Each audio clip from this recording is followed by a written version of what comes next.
Hi, welcome to Movie Review Mom. Thanks for spending a few minutes while we talk about movies. So, my job here is to give you the heads up on filmmaking quality and content so that you can make the best decision for you and your family as to whether or not you want to spend your time and money watching a particular movie. So, today, the movie I'm reviewing is called Those Who Wish Me Dead. The movie is available in select theaters and on HBO Max on May 14th, 2021. That's today. Yay! It will only be available on HBO Max, however, for 31 days. So if you want to watch this on HBO Max, you got to do it soon. So the movie is rated R. It's an hour and 40 minutes. And I'm going to give you my movie review mom grade toward the end of my review.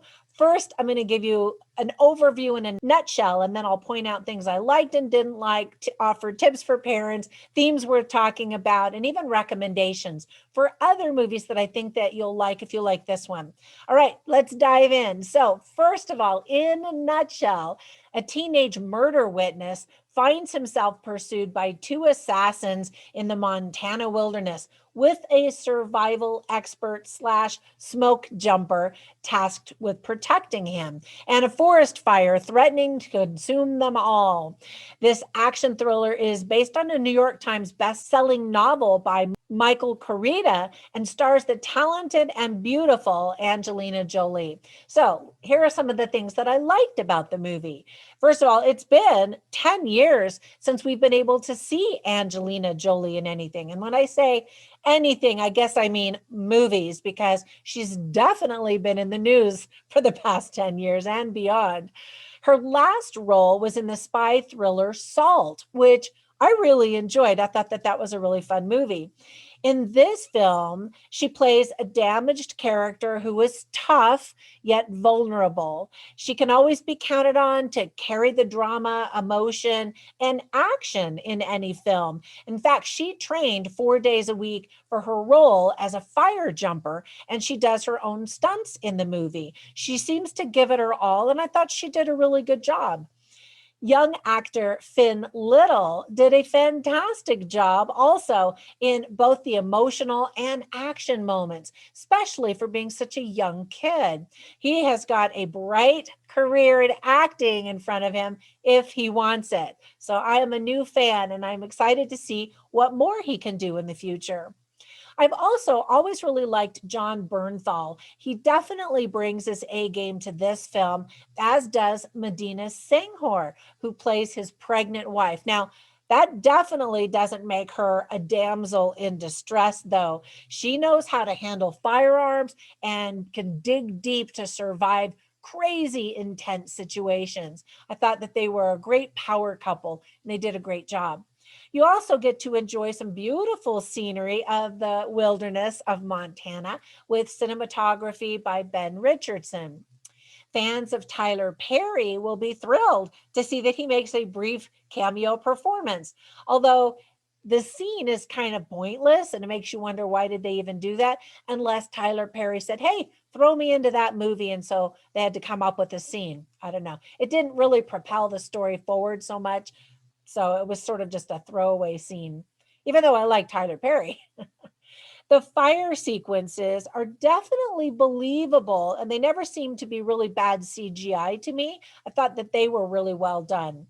Director Taylor Sheridan does a great job of building tension and telling this story as it kind of bounces back and forth in time and also to from character to character.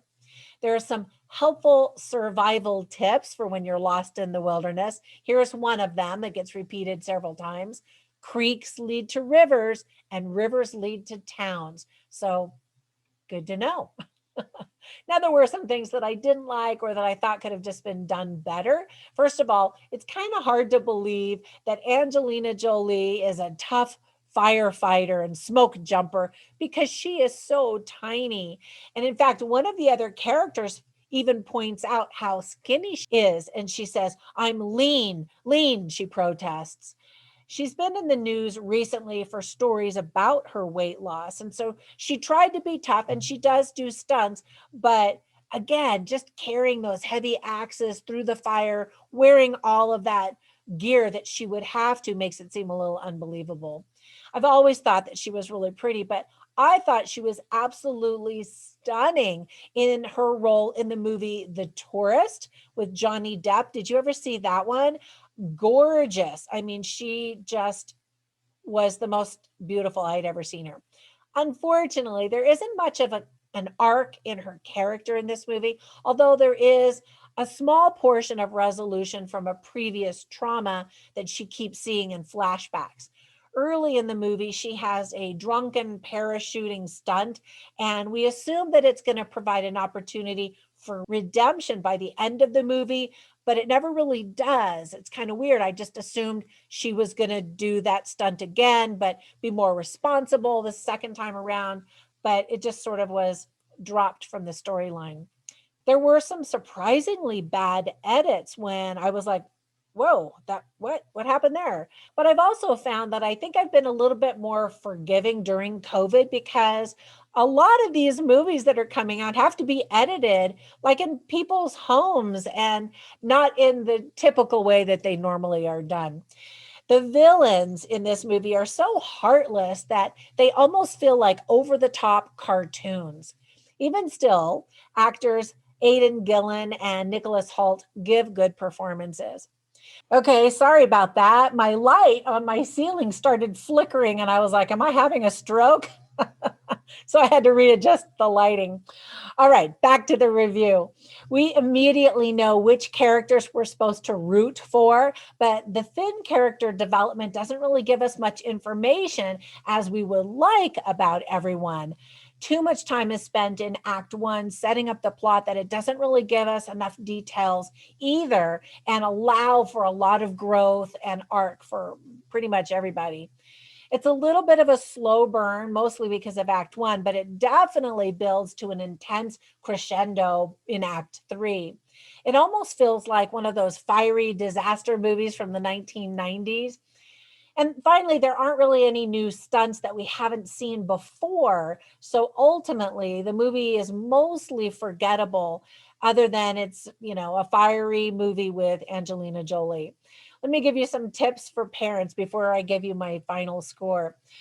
There is profanity, F bombs, and crude language throughout the entire movie. And even the child actor shouts a string of F bombs. And I always hate that when they make child actors do that. There's talk of sex, there's violence, people are hurt in dangerous forest fires, even killed. There's destruction of forest and property, some gory images, and you see Angelina Jolie in just a bra in one scene. Now, that may be reason enough for a lot of people to want to see the movie. I don't know. Some themes that were illustrated well in the movie are post traumatic stress disorder. And often we associate that with soldiers, but it's not just a military byproduct of war. It's what anybody can experience when they've experienced something really traumatic in their life, as does one of the characters in the movie. Other themes are family, crooked FBI agents, fighting for what's right, defending the innocent, greed and power, the power of nature specifically. And in an interview, Angelina Jolie explained, quote, on its surface, it feels like a great thriller, a great adventure across an unusual terrain inside a great fire. But she says, underneath it, it's a really emotional film. It's about people who have a great impact on each other and change each other.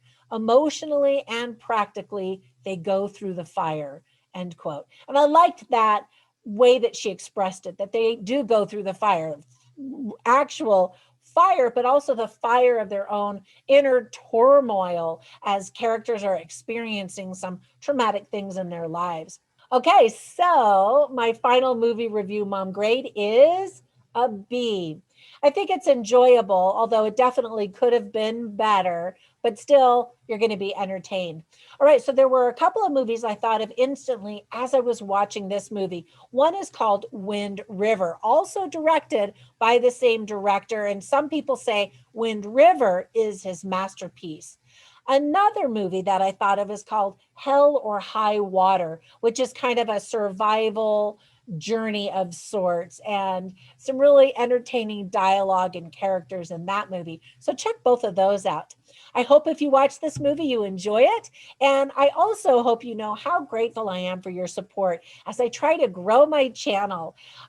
Just clicking on the like button and commenting down below and certainly subscribing really help my channel to grow. And I really do appreciate it, as well as to those of you who are going over to Patreon to support me there. Okay, that's it for today. I hope that you have a fantastic day, and I will catch you in the next one. Bye for now.